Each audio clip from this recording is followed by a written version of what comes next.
السلام علیکم ورحمۃ اللہ وبرکاتہ۔ الحمد للہ الذی خلق الانسان وہداہ الی امور تنفعہ فی الدنیا والآخرہ وامرہ بالتعاون والتکافل والصلاة والسلام علی رسولہ محمد خیر مثال علی خدمت الانسانیہ وعلى آله الطيبين الطاهرين وعلى صحبه البراء أجمعين الذين فاقوا في خدمة الخلق أجمعين ومن انتهج منهجهم وسلك سبيلهم إلى يوم الدين، وبعد. عن عبد الله بن عمر أنه قال: جاء رجل إلى النبي صلى الله عليه وسلم فقال: يا رسول الله، أي الناس أحب إلى الله وأي الأعمال أحب إلى الله؟ فقال رسول الله صلى الله عليه وسلم: أحب الناس إلى الله أنفعهم للناس، وأحب الأعمال إلى الله عز وجل سرور تدخله على مسلم تكشف عنه كربة أو تقضي عنه دينا أو تطرد عنه جوعا، ولأن أمشي مع أخي في حاجة أحب إلي من أن أعتكف في هذا المسجد، يعني مسجد المدينة شهرا، ومن كتم غيظه ولو شاء أن يمضيه أمضاه، ملأ الله قلبه يوم القيامة يحزن، ومن مشى مع أخيه في حاجة حتى يقضي له ثبت الله قدميه يوم تزول الأقدام۔ برادران اسلام، سامعین کرام، حاضرین مجلس، طلباء و طالبات، اساتذہ کرام، آج کا میرا موضوع ہے خدمت خلق کی اہمیت و فضیلت، اور اس سے پہلے میں اس موضوع پر ایک بار خطاب کر چکا ہوں، اور وہ ویڈیو یوٹیوب چینل میں موجود ہے۔ آج میں مزید اسی پر روشنی ڈالنا چاہتا ہوں، اور آپ سب کا شکریہ بھی ادا کرتا ہوں کہ آپ حضرات یہاں پر تشریف لائیں۔ یہ روایت حضرت عبداللہ بن عمر رضی اللہ تعالیٰ عنہ کی ہے، اور مختلف کتابوں میں مختلف اسناد کے ساتھ مروی ہے۔ یہ صحیح ترغیب و ترہیب کی روایت ہے، جس کو علامہ البانی رحمہ اللہ نے حسن لغیرہ قرار دیا، اور یہ روایت طبرانی میں بھی ہے اور دوسرے سند سے مروی ہے، جس کو صحیح قرار دیا گیا ہے۔ سب سے پہلے میں اس حدیث کا ترجمہ آپ سب کے سامنے پیش کر دیتا ہوں۔ حضرت عبداللہ بن عمر رضی اللہ تعالیٰ عنہ فرماتے ہیں کہ ایک شخص نبی کریم صلی اللہ علیہ وسلم کے پاس تشریف لایا، اور اس نے آپ سے پوچھا کہ کون سا شخص اللہ سبحانہ تعالیٰ کو سب سے زیادہ محبوب ہے، اور کون سا عمل اللہ سبحانہ تعالیٰ کو سب سے زیادہ پسند ہے؟ تو آپ نے جواب دیا کہ اللہ سبحانہ تعالیٰ کو وہ شخص سب سے زیادہ محبوب ہے جو سب سے زیادہ لوگوں کے لیے نفع بخش ہے، اور اعمال میں سب سے زیادہ محبوب وہ عمل ہے جس سے کسی مسلمان کو خوشی حاصل ہو، یا اس کی کوئی مصیبت دور ہو، یا اس کا قرض چکایا جائے، یا اس کے بھوک کو مٹایا جائے۔ پھر آپ نے آگے فرمایا: اور میں کسی بھائی کے ساتھ اس کی حاجت اور ضرورت کو پوری کرنے کے لیے چلوں، یہ میرے نزدیک اس مسجد میں، یعنی مسجد مدینہ میں 1 مہینہ اعتکاف کرنے سے زیادہ محبوب و پسندیدہ ہے۔ پھر آپ نے آگے فرمایا کہ جس نے اپنے غصہ پر قابو پا لیا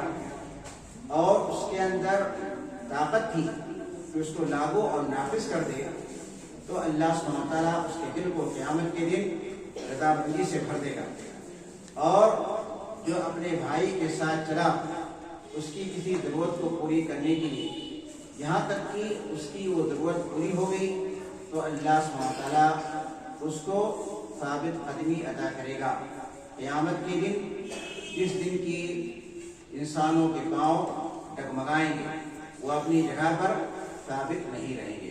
یہ اس حدیث کا ترجمہ ہے۔ اب اس کی مختصر شرح میں آپ لوگوں کے سامنے پیش کرتا ہوں۔ حضرت عبداللہ بن عمر رضی اللہ تعالیٰ عنہ جو ایک بہت جلیل القدر صحابی گزرے ہیں، یہ حضرت عمر بن خطاب رضی اللہ تعالیٰ عنہ کے فرزند تھے اور آپ سے کافی روایتیں مروی ہیں۔ وہ اس کے راوی ہیں۔ وہ کہتے ہیں کہ ایک شخص نبی کریم صلی اللہ علیہ وسلم کے پاس تشریف لایا اور آپ سے 2 سوال کیا۔ پہلا سوال یہ تھا کہ انسانوں میں کون سا انسان سب سے زیادہ اللہ سبحانہ تعالیٰ کو محبوب ہے، اور اس کا دوسرا سوال یہ تھا کہ کون سا عمل اللہ سبحانہ تعالیٰ کو سب سے زیادہ پسند ہے۔ 2 سوال، اور دونوں سوال الگ الگ۔ اس سے کیا معلوم ہوتا ہے؟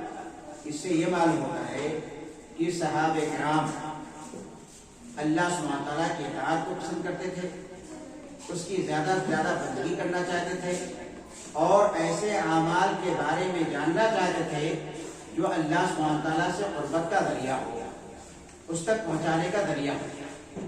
اسی لیے وہ اس قسم کے سوالات نبی کریم صلی اللہ علیہ وسلم سے کرتے رہتے تھے، تاکہ ان کو افضل اعمال کے بارے میں، اچھے اعمال کے بارے میں معلوم ہو جائے، اور زیادہ سے زیادہ عمل کر کے اللہ سبحانہ تعالیٰ کی قربت حاصل کرے۔ اسی لیے اس صحابی نے نبی کریم صلی اللہ علیہ وسلم سے افضل اعمال کے بارے میں اور اسی طرح سے افضل شخص کے بارے میں سوال کیا، تو نبی کریم صلی اللہ علیہ وسلم نے اس کو جواب دیا۔ کیا جواب دیا؟ کہ لوگوں میں سب سے زیادہ اللہ سبحانہ تعالیٰ کو وہ شخص پسند ہے جو سب سے زیادہ لوگوں کو نفع پہنچانے والا ہے، جس سے لوگ زیادہ سے زیادہ فائدہ حاصل کریں۔ تو یہ پہلے سوال کا جواب ہے۔ یہاں پر نفع پہنچانے سے کیا مراد ہے؟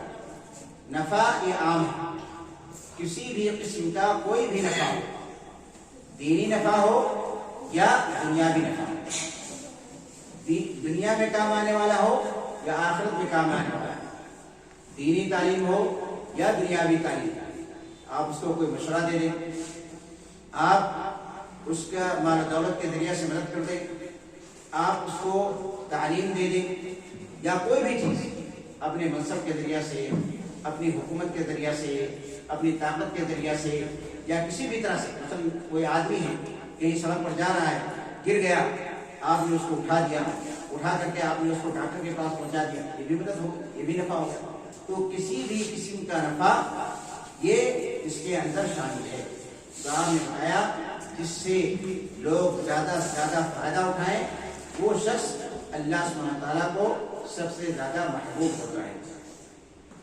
پھر آپ نے بتایا کہ اس کے دوسرے سوال کا جواب یہ ہے کہ سب سے افضل عمل، سب سے پسندیدہ عمل اللہ سبحانہ تعالیٰ کو کیا ہے کہ آپ کسی مسلمان کو اپنے عمل کے ذریعہ سے خوش کرتے ہیں، اور یہ ہر انسان کے اعتبار سے، اس کے حالات کے اعتبار سے مختلف ہوتا ہے۔ کوئی آدمی خوش ہو جاتا ہے اگر آپ اس کو کوئی ہدیہ دے دیں، کوئی گفٹ دے دیں تو آدمی خوش ہو جاتا ہے، یا کوئی مسلمان ہے، فقیر ہے، محتاج ہے، آپ اس کی مال دولت کے ذریعہ مدد کر دیں، کوئی انسان خوش ہو جاتا ہے۔ یا اسی طرح سے آپ اپنے کسی مسلمان بھائی کی زیارت کر لیں تو آپ کی زیارت سے خوش ہو جاتے ہیں، یا آپ اس کا حال چال دریافت کر لیں تو اس سے خوش ہو جاتا ہے۔ یعنی ہر آدمی کی الگ الگ حالت ہوتی ہے۔ جس کسی بھی چیز کے ذریعے سے اگر آپ اپنے کسی مسلمان بھائی کو خوشی عطا کرتے ہیں، اس کو خوش کر دیتے ہیں، تو یہ عمل اللہ سبحانہ تعالیٰ کو بہت زیادہ محبوب ہے۔ اس کے بعد آپ نے فرمایا تکشف عنہ کربا، کربا کہتے ہیں بڑی پریشانی، بڑی مصیبت، کسی کے اوپر کوئی مصیبت نازل ہو گئی، اس کا کوئی عزیز یا قریب انتقال کر گیا، یا اس کے گھر چوری ہو گئی، یا اس کا گھر مان لیجیے بارش کی وجہ سے یا کسی اور وجہ سے نقصان ہو گیا، کوئی بھی آفت ہو، کوئی بھی مصیبت ہو، آسمانی ہو دنیاوی ہو، کسی شخص کے اوپر کوئی مصیبت آ گئی، آپ نے کیا کر دیا؟ آپ نے اس کی مصیبت کو دور کر دیا، آپ اس کا سبب بن گئے۔ او تقضی عنہ دینا، یا کوئی آدمی مقروض ہے، اس کو کام وغیرہ نہیں ملا، اس کی مجبوری کی وجہ سے اس کو قرض لینا پڑا، یا کوئی آفت اور مصیبت آ گئی اس کی وجہ سے اس کو قرض لینا پڑا، اب اس کے اندر اس قرض کو چکانے کی طاقت نہیں ہے، تو آپ نے اپنے بھائی کی طرف سے کیا کیا؟ اس کے قرض کو چکا دیا، اس کو پیسہ دے دیا، یہ لے جاؤ، جس نے تم کو قرض دیا اس کو تم ادا کر دو، اور تقضی عنہ دینا۔ او تدرج عنہ جوعا، یا کوئی مسلمان بھوکا ہے، آپ نے اس کی بھوک کھانا کھلا کر کے اس کی بھوک کو مٹا دیا۔ تو نبی کریم صلی اللہ علیہ وسلم نے اس حدیث کے اندر ان 4 اعمال کا تذکرہ کیا ہے جو کہ اللہ سبحانہ تعالیٰ کو بہت زیادہ محبوب ہے۔ پہلا عمل کیا ہو گیا؟ کسی مسلمان کو خوشی عطا کرنا۔ دوسرا عمل کیا ہو گیا؟ کسی کی مصیبت کو دور کرنا۔ تیسرا عمل کیا ہو گیا؟ کسی کے قرض کو چکا دینا۔ چوتھا عمل کیا ہو گیا؟ کسی بھوکے کو کھانا کھلا دینا۔ تو یہ 4 چیزیں جو کہ اللہ سبحانہ تعالیٰ کو بہت زیادہ محبوب ہیں اور بہت زیادہ پسند ہے۔ اب دیکھیے نبی کریم صلی اللہ علیہ وسلم کے پاس بہت سارے صحابہ کرام آئے تھے اور مختلف اوقات میں مختلف چیزوں کے بارے میں سوال کرتے تھے، اور نبی کریم صلی اللہ علیہ وسلم کا جواب بھی صحابہ کرام کو دیکھ کر کے، ان کے حالات کو دیکھ کر کے مختلف ہوتا تھا۔ ایسا نہیں کہ ہمیشہ ایک ہی طرح کا جواب دیا۔ جو لوگ حدیث کو پڑھتے وہ جانتے ہیں، کبھی کوئی آیا، کبھی کوئی آیا، کبھی کسی نے کچھ پوچھا، کبھی کسی نے کچھ پوچھا، تو ہر وقت آپ کا جواب ایک جیسا نہیں ہوتا تھا، بلکہ کیا ہوتا ہے؟ مختلف ہوتا ہے۔ کیوں؟ تاکہ لوگ اس سے زیادہ سے زیادہ فائدہ اٹھائیں اور ہر ایک کے لیے کیا ہو؟ وہ زیادہ سے زیادہ فائدہ مند ہے۔ اور اسی طرح سے یعنی حدیث اس بات پر دلالت کرتی ہے، اور ایک بہت ہی اہم نقطہ ہے، بہت ہی اہم نقطہ ہے، وہ کیا ہے؟ خدمت خلق کی اہمیت و فضیلت۔ دیکھیے ایک انسان جب اس دنیا کے اندر پیدا ہوتا ہے تو یہ فطری چیز ہوتی ہے، ایک طبعی نیچرل چیز ہوتی ہے کہ ہر انسان اپنے کو فائدہ پہنچانا چاہتا ہے۔ ہر انسان، کوئی بھی، چھوٹا ہو بڑا ہو، بالغ ہو جوان ہو، مرد ہو عورت ہو، بوڑھا ہو، کوئی بھی انسان ہو، ایک فطری چیز ہے، اور یہ ایک فطری امر ہے جو انسانی ذات کے اندر کیا ہوتی ہے؟ پیوست ہوتی ہے۔ اس لیے یہ کوئی چیلنج کی بات نہیں ہے جو آپ کے سامنے کہ آپ اپنے کو فائدہ پہنچائیں، معمول کی چیز ہے اور قابل قبول چیز ہے۔ لیکن چیلنج کیا ہے ایک انسان کے لیے؟ ایک انسان کے لیے چیلنج یہ ہے، ایک انسان بڑا اس وقت بنتا ہے، ایک انسان کے لیے فضل کی بات یہ ہے کہ وہ کیا کرے؟ اپنے نفس کی رکاوٹ کو دور کر کے اپنے ارد گرد کے لوگوں کو نفع پہنچائے۔ یہ ایک بہت بڑی بات ہے۔ آپ دیکھیں خود دنیا کے اندر کتنے ایسے لوگ جن کو اللہ سبحانہ وتعالیٰ نے لاکھوں دیا ہے، یا جن کو اللہ سبحانہ وتعالیٰ نے کروڑوں دیا ہے، لیکن جب دوسروں کے اوپر خرچ کرنا ہوتا ہے تو ان کے نفس کے اوپر کیا ہوتا ہے؟ بہت زیادہ شاق ہوتا ہے، بہت زیادہ گرا گزرتا ہے۔ وہ سوچتے ہیں کہ ہم کیسے کیا کریں، اس کو خرچ کریں دوسروں کے اوپر۔ کسی مسلمان، غریب مسلمان کی مدد نہیں کریں گے، کسی بیوہ کی، کسی یتیم کی، کسی نادار کی، محتاج کی توفیق نہیں ہوگی تو اس کی مدد کریں، لیکن اپنے اوپر خرچ کرنا ہوگا۔ مثلا بہت زیادہ پیسہ اٹھا دیں گے، اس فضول خرچی کریں گے، بارات کے اندر فضول خرچی کریں گے، کھانا کھلانے پلانے کے اندر کیا کریں گے؟ فضول خرچی کریں گے، یا کسی تقریب کے اندر کیا کریں گے؟ بہت زیادہ فضول خرچی کریں گے، حالانکہ ان سب کا حساب دینا پڑے گا۔ تو یہ اللہ سبحانہ تعالیٰ کی طرف سے ہوتا ہے۔ تو انسان کا اپنے کو چھوڑ کر کے دوسروں پر خرچ کرنا یہ کمال کی بات ہوتا ہے، یہ بڑائی کی بات ہوتا ہے۔ ورنہ ہر انسان، دنیا کا کوئی بھی انسان ہو، وہ اپنے لیے کماتا بھی ہے اور اپنے اوپر خرچ بھی کرتا ہے، فطری چیز ہے، معمول کی چیز ہے، اور اس کے اندر کوئی تعجب کی بات نہیں ہے، اور نہ یہ کسی انسان کی بڑائی ہے۔ بڑائی اس وقت ہے جب انسان کیا کرے؟ اپنے کو چھوڑ کر کے دوسروں کے اوپر بھی خرچ کرنے کی اس کے اندر رغبت ہو اور وہ کیا ہو حقیقت میں خرچ کرتا بھی ہو. تو اسی نقطے کو اس کے اندر بتلایا گیا کہ آپ جو ہے صرف اپنے بارے میں نہ سوچیں بلکہ اپنی ذات سے اوپر اٹھ کر کے دوسروں کے بارے میں بھی سوچیں، دوسروں کے بارے میں سوچیں. اور آج اس شعور کا، آج اس احساس کا مسلمانوں کے اندر بہت زیادہ کمی ہے. اس لیے ہم دیکھتے ہیں کہ بہت سارے مسلمان اپنے اوپر اعتدال اسلام کی ایک نمایاں خوبی، اور یہ آج کے مسلمان اسلام کی تعلیمات کو کسی بھی چیز کے اندر فالو نہیں کرتے. حالانکہ ہم کو اللہ سبحانہ تعالیٰ نے دنیا کا سب سے بیسٹ، دنیا کا سب سے اچھا نظام دیا. اگر مسلمان اس نظام کو فالو کر لیں تو ان کی زندگی جو ہے جنت بن جائے گی، اور اسی طرح سے جو مسلمان دنیا ہے وہ بھی جنت کے اندر تبدیل ہو جائے گی تقریباً. لیکن افسوس کی بات ہے کہ ہم کسی چیز کے اندر اسلامی نظام کو فالو کریں. اب بہت سارے لوگ ہوں گے، آپ ان کو دیکھیں گے اللہ سبحانہ تعالیٰ نے دیا ہے، لیکن وہ کیا کریں گے 1 کروڑ 10 کروڑ کی گاڑی خرید لیں گے، یا اگر گھر ان کا 1 کروڑ میں تیار ہو سکتا ہے تو 20 کروڑ کا گھر بنوائیں گے. حالانکہ یہ سب صرف خرچی. جو چیز اعتدال کے ساتھ آپ کر سکتے ہیں اس کو اعتدال کے ساتھ ہی ہماری شریعت کی روح ہے، اس کی امتیاز خوبی ہے، اور یہی ہر مسلمان کے اندر ہونا چاہیے تاکہ سارے معاشرے کو، سماج کو آپ ایک ساتھ لے کر کے چل سکیں. تو اس اہم نقطہ کی طرف نبی کریم صلی اللہ علیہ وسلم نے اس کی طرف اشارہ کیا. پھر آپ نے آگے فرمایا، اور یہ بھی یعنی دلیل ہے کہ مسلمان کی مدد کرنا، اس کا ساتھ دینا، اس کا سہارا بننا، یہ عمل کتنا زیادہ افضل ہے. آپ نے فرمایا کہ میں اپنے کسی مسلمان بھائی کی ضرورت کو پوری کرنے کے لیے اس کے ساتھ چلوں، یہ میرے نزدیک کیا ہے؟ یہ میرے نزدیک مسجد مدینہ میں 1 مہینہ اعتکاف کرنے سے زیادہ ہے. آپ سوچئے، مدینہ ایک مقدس شہر ہے، بہت ہی افضل شہر ہے.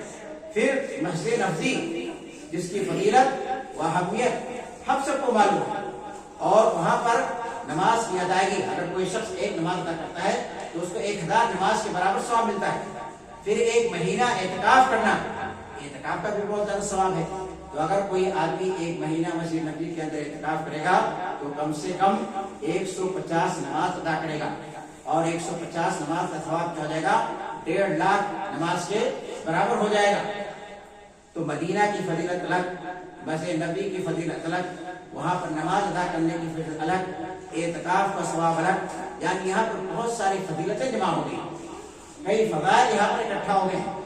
اس کے باوجود نبی کریم صلی اللہ علیہ وسلم فرماتے ہیں کہ اگر کوئی شخص اپنے کسی مسلمان بھائی کی مدد کرتا ہے، اس کے ساتھ جا کر کے اس کی کسی ضرورت کو پوری کر دیتا ہے، یہ مدینہ کی مسجد میں 1 مہینہ اعتکاف کرنے سے بھی کیا ہے زیادہ بہتر ہے، زیادہ افضل ہے. اسی سے آپ اندازہ لگا سکتے ہیں کہ اسلام دین رحمت ہے، اسلام دین ہمدردی ہے، اسلام ہمیں دوسروں کے کام آنے کی تعلیم دیتا ہے.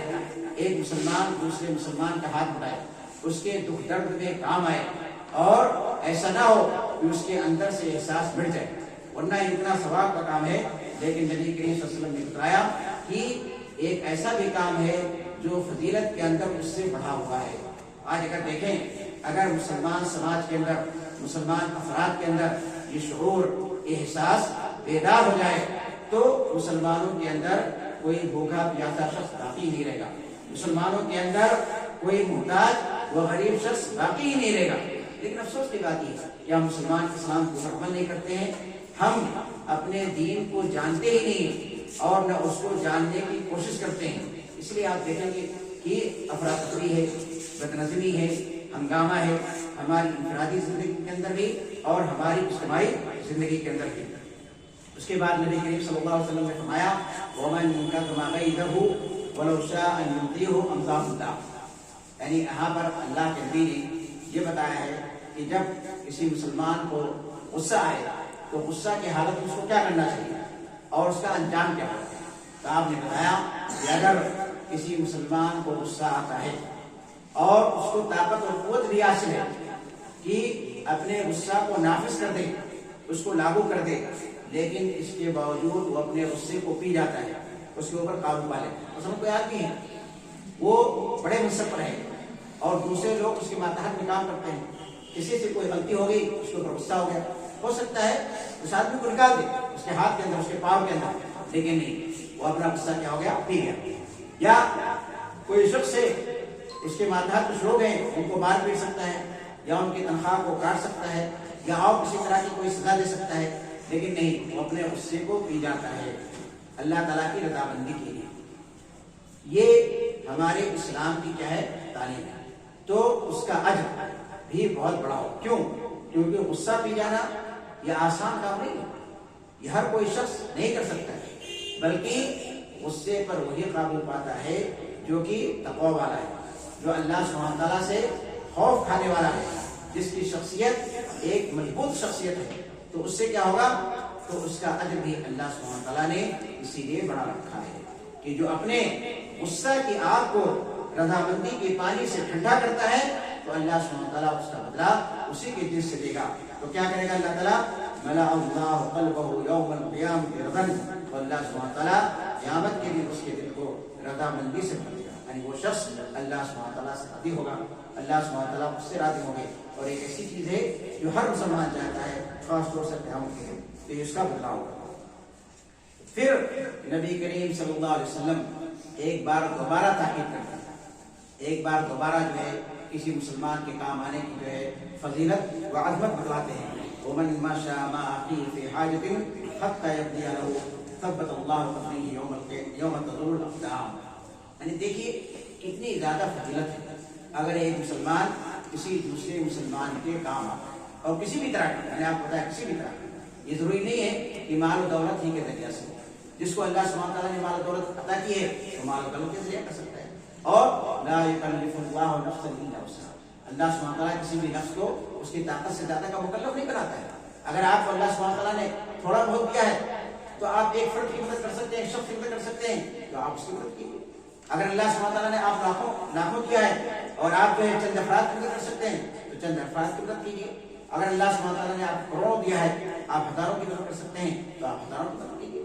یعنی ہر آدمی اپنی طاقت کے حساب سے، اپنی استطاعت کے حساب سے سماج معاشرہ کے اندر، اپنے ارد گرد کے اندر لوگوں کی کیا کر سکتا ہے؟ مدد کر سکتا ہے، اور لوگوں کو کرنا بھی چاہیے، کیونکہ بہت ہی عظمت، یعنی آدمی کی عظمت اسی کے اندر پوشیدہ ہے کہ وہ دوسروں کے کام ہے، ان کے دکھ درد کے اندر کیا ہو؟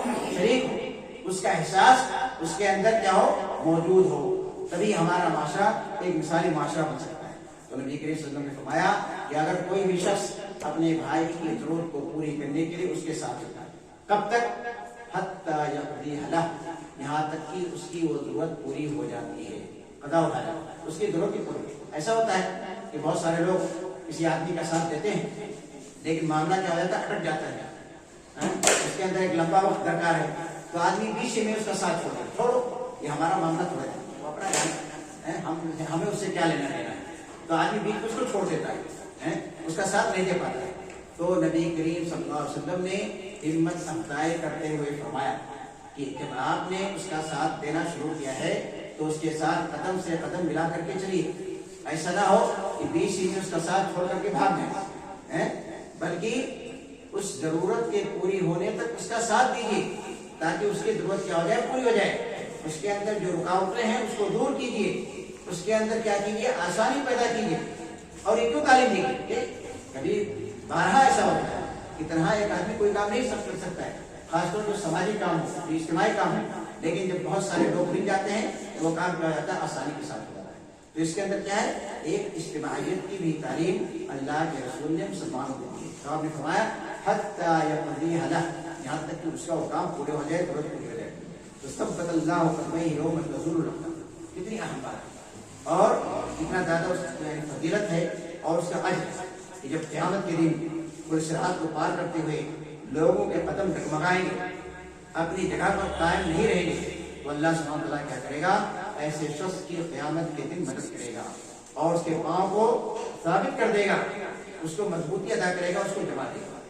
تو اگر ہم چاہتے ہیں کہ اللہ سبحانہ تعالیٰ کی رضامندی ہم کو قیامت کے دن حاصل ہو، اسی طرح سے ہم چاہتے ہیں کہ اللہ سبحانہ تعالیٰ قیامت کے دن ہماری کسی مصیبت اور پریشانی کو دور کر دے، تو ہمیں کیا کرنا چاہیے؟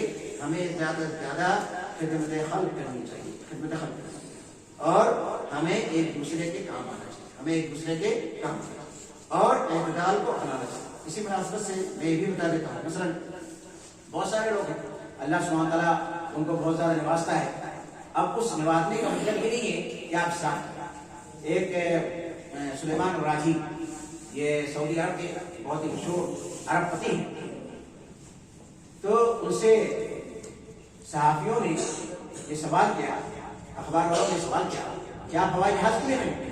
آپ کے پاس تو اتنا پیسہ ہے، جو مالدار لوگ ہوتے ہیں وہ سب ہوائی جہاز خرید لیتے ہیں اور اپنے ہوائی جہاز سے آتے جاتے ہیں، آپ کیوں نہیں خریدتے؟ انہوں نے کہا دیکھو یہ دولت اللہ سبحانہ وتعالیٰ کی ہمارے پاس ہم ہوائی جہاز خرید سکتے ہیں، وہ کوئی بہت بڑی بات ہمارے لیے نہیں ہے، لیکن اگر ہم ہوائی جہاز خریدیں گے تو اس کے لیے پائلٹ الگ سے رکھنا ہوگا، اس کے لیے آدمی الگ سے رکھنا ہوگا، ہوائی جہاز کو ایئرپورٹ میں کھڑا کرنے کا کرایہ الگ سے دینا پڑے گا، اور تمام اس کے اندر کیا مصروفات، اور اسی چیزوں کو ہم دوسرے کام کے اندر استعمال کر لیتے ہیں، اور یہ امانت ہے، ہم کو اس کے بارے میں اللہ سبحانہ تعالیٰ کے یہاں کیا کرتا ہے جواب دینا ہے، ہمیں ضرورت پڑتی ہے تو ہم ٹکٹ خرید لیتے ہیں، چلے جاتے ہیں، تو ہمارا کتنا جو ہے مال دولت بچ جاتا ہے جو ہم کسی دوسرے نیک کام کے اندر کیا کر سکتے ہیں، استعمال کر سکتے ہیں۔ تو یہ ہوتی ہے یعنی جب کسی انسان کے اندر اللہ تعالیٰ کا خوف ہو اور اس نے اسلام کا مطالعہ صحیح طریقے سے کیا ہو تو ان تمام اسراف کے طور پڑے گئے۔ آپ دیکھیے کتنے مالدار مسلمان ہیں جو اپنے گھروں کے اندر ڈیکوریشن میں خاص طور سے کروڑوں کروڑ لگا دیتے ہیں، جبکہ مرنے کے بعد آپ کو زمین کے اندر جانا ہے، اسی قبر کے اندر سونا ہے، کروڑوں کروڑ آپ جو ہے ٹوائلٹ بنوائیں گے تو اس کے اندر بیسن وغیرہ جلائیں گے، وہ لاکھوں کا لائیں گے، سب حرام ہے کیونکہ یہ سب فضول خرچی ہے۔ اللہ سبحانہ تعالیٰ نے آپ کو دے دی کہ اللہ سبحانہ تعالیٰ کسی کو دے کے آزماتا ہے اور کسی سے کیا کرتا ہے، لے کے آزماتا ہے، کسی کو محروم کر کے آزماتا ہے۔ آپ مکان کو مضبوط بنائیں، اچھی طرح بنائیں، لیکن اس کے ڈیکوریشن کے اندر اور بیکار چیزوں کے اندر کیا کریں، فضول خرچی نہ کریں۔ تو یہی چیز، یہی اصول، یہی ضابطہ ہمیں ہر چیز کے اندر کیا کرنا چاہیے، اپنانا چاہیے۔ اور مسلمانوں نے ہر زمانے کے اندر خدمت خلق کی زبردست مثال پیش کی، اور خود نبی کریم صلی اللہ علیہ وسلم، اس کے بارے میں ہم انشاءاللہ آئندہ تذکرہ کریں گے۔ اس میں جو آج آیا ہے کہ ومن قد مضیت ولو شاء یمضاه، یعنی ہم چند واقعات آپ کے سامنے پیش کر دیتے ہیں غصہ پر قابو پانے۔ مثلا نبی کریم صلی اللہ علیہ وسلم خود آپ دیکھیے جب مکہ فتح ہوا تو اس وقت آپ کے جانی دشمن آپ کے سامنے خالی کعبہ موجود تھے، اگر آپ چاہتے تو ان سب کو قتل کرنے کا حکم دیا، ایک وقت میں سیکنڈ بھی نہیں لگتا اور سب کے سب قتل کر دیا، لیکن آپ نے سب کو معاف کیا۔ اور اسی طرح سے آپ دیکھیے بہت سارے واقعات، ہارون رشید کے بارے میں بھی آتا ہے، مامون کے بھی آتا ہے کیونکہ ہارون رشید کا بیٹا تھا، حضرت عمر بن عبدالعزیز کے بارے میں آتا ہے، حضرت عمر بن عبدالعزیز رحمہ اللہ کا واقعہ ہے کہ ایک بار رات میں مسجد گیا، تاریخی بہت زیادہ تھی اور مسجد کے اندر ایک شخص سویا ہوا تھا، تو اس سے وہ ٹکرا گیا، تو وہ کہتا ہے ہل انت مجنون، کیا تو پاگل ہے؟ اس کو معلوم نہیں تھا کون ہے، مسلمانوں کے امیر المومنین ہیں، تو انہوں نے کہا نہیں میں پاگل نہیں ہوں، تو ان کے ساتھ چوکیدار باڈی گارڈ تھے، انہوں نے کہا کہ ہم اس کو گرفتار کر لیں، تو حضرت عمر بن عبدالعزیز نے فرمایا دیکھیں یعنی پوری دنیا مسلمانوں کے خلیفہ، ان سے بڑا کوئی حاکم اس وقت دنیا کے اندر نہیں تھا، انہوں نے کہا نہیں اس کو گرفتار کرنے کی ضرورت نہیں ہے، اس نے صرف یہ پوچھا ہے کیا تم پاگل ہو؟ میں نے اس کو جواب دے دیا نہیں میں پاگل نہیں۔ تو یہ حضرت عمر بن عبدالعزیز رحمہ اللہ یعنی آپ دیکھیے کہ خلیفہ ہونے کے باوجود اپنے غصہ کے اوپر کیا کر لیا، قابو پا لیا۔ اسی طرح سے ہارون رشید کے بارے میں آتا ہے، مامون کے بارے میں آتا ہے کہ ایک بار انہوں نے وضو کرنے والے کو بلایا اور کہا پانی لے کر کے آؤ، تو خادم غلام جو پانی لے کر کے آ رہا تھا تو وہ کیا ہو گیا، گر گیا، یعنی پانی کا برتن گر گیا، ٹوٹ گیا، تو ہارون رشید بھی غصہ ہوا، مامون کے بارے میں تو بھی غصہ ہوا، تو انہوں نے کہا کہ ہدایت کرو عافین والکاظمین الغیظ، جو اپنے غصے کو چبا جاتے ہیں، جو اپنے غصے کو پی جاتے ہیں، تو ان دونوں نے کہا قدم تو بیدنا، کہ ہم نے کیا کیا، اپنا غصہ ختم کر دیا، اپنا غصہ پی دیا۔ اس کے بعد ان لوگوں نے کہا والعافین عن الناس، جو لوگوں کو معاف کر دیتے ہیں، تو ان دونوں بادشاہ نے کہا کہ ہم نے کیا کیا، ہم نے تم کو معاف کر دیا۔ پھر ان لوگوں نے کہا واللہ يحب المحسنین، تو انہوں نے کیا کہا جاؤ ہم نے تم کو اللہ سبحانہ تعالیٰ کی رضامندی کے لیے آزاد کر دیا۔ تو ہارون رشید نے بھی اپنے زمانے میں اور مامون نے بھی اپنے زمانے میں کیا کی، اس کی مثال پیش کی کہ انہوں نے غصے کے اوپر کیا کر لیا، قابو پا لیا۔ اسی طرح سے زین العابدین علی بن حسین کے بارے میں آتا ہے کہ ایک بار لوڈی ان کو وضو کرا رہی تھی، جب وضو کرا رہی تھی تو لوٹا جو ہے ٹوٹ کر کے اس کے ہاتھ سے ان کے سر کے اوپر گر پڑ گئی اور ان کا سر کیا ہو گیا، زخمی ہو گیا۔ آدمی جو ہے غصہ ضرور ہوگا، اگر کوئی آدمی زخمی ہو جائے تو وہ بھی غصہ ہو گیا، تو اس نے بھی اسی آیت کی تلاوت کی کہ والکاظمین الغیظ، تو انہوں نے کہا ٹھیک ہے میں نے اپنے غصے کے اوپر قابو پا لیا۔ پھر اس نے کہا والعافین عن الناس، تو انہوں نے کہا ٹھیک ہے میں نے تم کو معاف کر دیا۔ پھر اس نے کہا واللہ یحب المحسنین، اس نے کہا جاؤ میں نے تم کو اللہ سبحانہ تعالیٰ کی رضامندی کے لیے، خوشنودی کے لیے تم کو آزاد کیا۔ تو مسلمانوں نے بہت اچھی مثال پیش کی ہے ہر زمانے کے، اور ہم کو بھی کرنا چاہیے، یعنی اچھی مثال پیش کرنا چاہیے اس زمانے کے اندر۔ بات زیادہ لمبی نہ ہو اسی لیے میں اپنی بات ختم کرتا ہوں، اور انشاءاللہ آئندہ 2-3 ہفتوں میں اسی موضوع پر چند اور چیزیں پیش کی جائیں گی۔ میں آخر میں اللہ سبحانہ تعالیٰ سے دعا کرتا ہوں کہ اللہ تعالیٰ تو ہم تمام مسلمانوں کو دین کو پڑھنے، اس کو سمجھنے اور اس کے مطابق عمل کرنے کی توفیق عطا فرما، اور تو ہم میں سے ہر ایک کے دل کے اندر یہ شعور اور احساس پیدا کر کہ وہ دوسرے کے کام آئے، اور ہم سے زیادہ سے زیادہ خدمت خلق، اور ہم سے زیادہ سے زیادہ لوگوں کی خدمت کرنے کی، مخلوق کی خدمت کرنے کی توفیق عطا کر۔